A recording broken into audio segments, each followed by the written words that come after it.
responsible for people to have that kind of business. Now, Jane has a very special machine that can show sun damage to otherwise healthy-looking skin.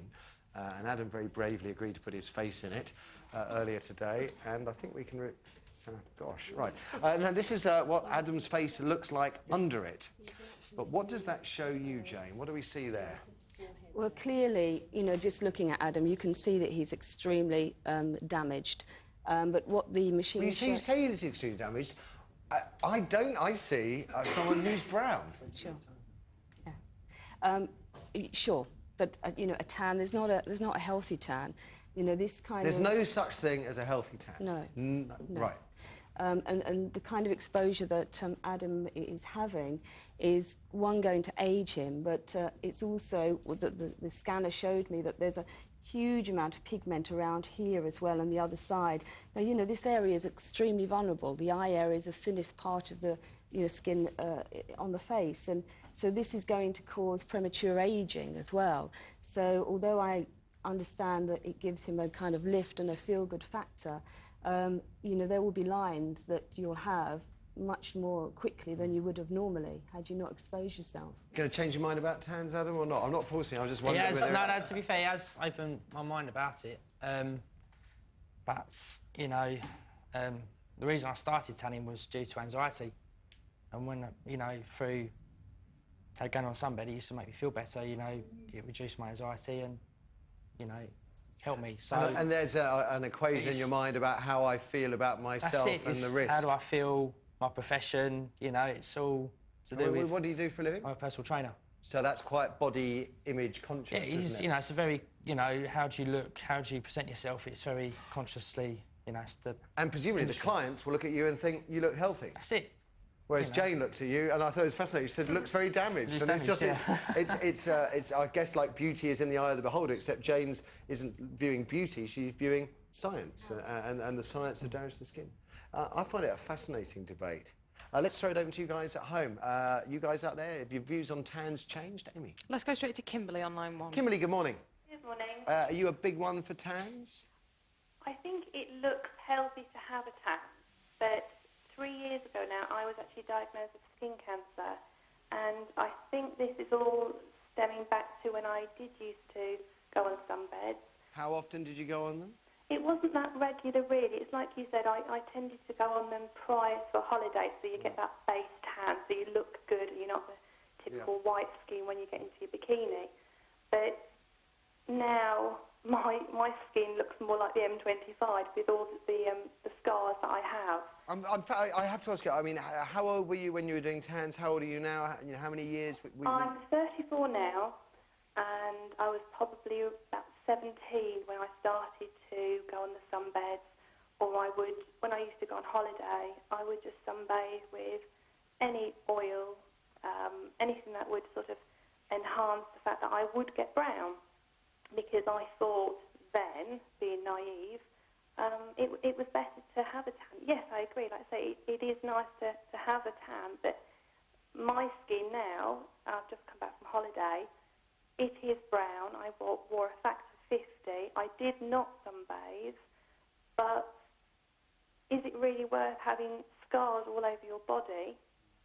Or, unfortunately, some people, you know, 6 feet under just because they wanted to be vain and have a tan. Absolutely. That is my personal view. If you had your time again, would you do it differently? Of course I would. Yeah. Kimberly, thank you for the call. You're very welcome. Let's have another, please, Amy. Yeah, next caller is Sharon on line 3. Makes a big difference, doesn't it? I mean, you hear Linda's testimony and you hear people talking about cancers for a tan. And I was just thinking, God, you put so much effort into a holiday and it's gone. And of course, we do it in such terrible bursts as well, don't we? Sort of a week or 2 weeks, intense sun, when the rest of the time we're in this. And I really empathise with Adam, you know, saying, I want to look do I. brown, you know, because, we all want to look better, you know, as good as we can possibly look. But it's the perception, is it? Jane's saying straight away, he looks damaged. And I thought that's a fascinating line, because I took totally the opposite view. And anyway, so we need to change our values, don't we? Really? Sharon, forgive me. What's up with you, Sharon? What are your thoughts on tans? Well, I just think there's a world of difference between a healthy summer glow and having skin that looks like leather.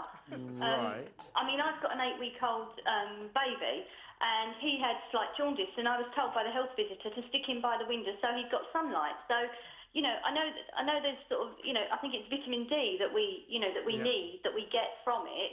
I just think that it's something else that we have to be aware of. And I think that it should be down to the individual. I don't think you should ban tanning booths. I don't think you should, it's just political correctness, going another step. Political correctness is people interfering. Things like hanging baskets are banned because they pose a risk to people's health. Has anyone ever been hurt by a hanging basket falling down? No.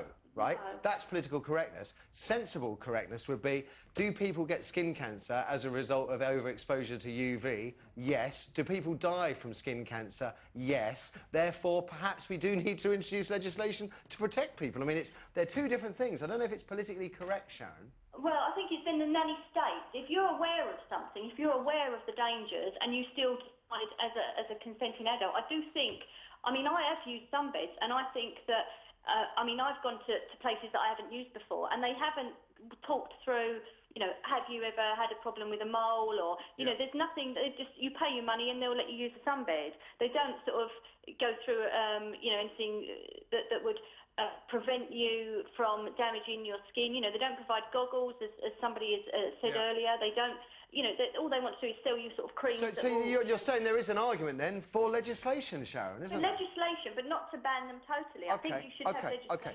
Sharon, thank you for the call. Forgive me for cutting you off. I just want to give the last word to Linda, if I can, because I think her story is the most poignant of all. What would you say to Sharon there, who still feels that perhaps we shouldn't ban them, maybe just legislate, make it a bit tighter? We wouldn't let our 14-year-old children buy a packet of cigarettes, and I don't think we should let 14-year-old, 16-year-old children use a sunbed. Adults? No, they kill you. You're not being politically correct? Do you think they kill? I do think they kill you, yes. I'm absolutely sure that our use of sunbeds, my husband's use of sunbeds, was a contributory factor to his death. OK. Thank you very much. I have to wrap it up there, so I've got to take a break. But before we do, though, we have to say some thank yous, obviously, to Linda, to Adam as well, and to Jane for joining us and sharing their expertise. Thank you very much. Can't go as well without giving a helpline number. If you are worried about the effects tanning may have had on your skin, you may be interested in dialing Cancer Research UK's special SunSmart helpline. You can get them on 0808 800 4040. 0808 800 4040.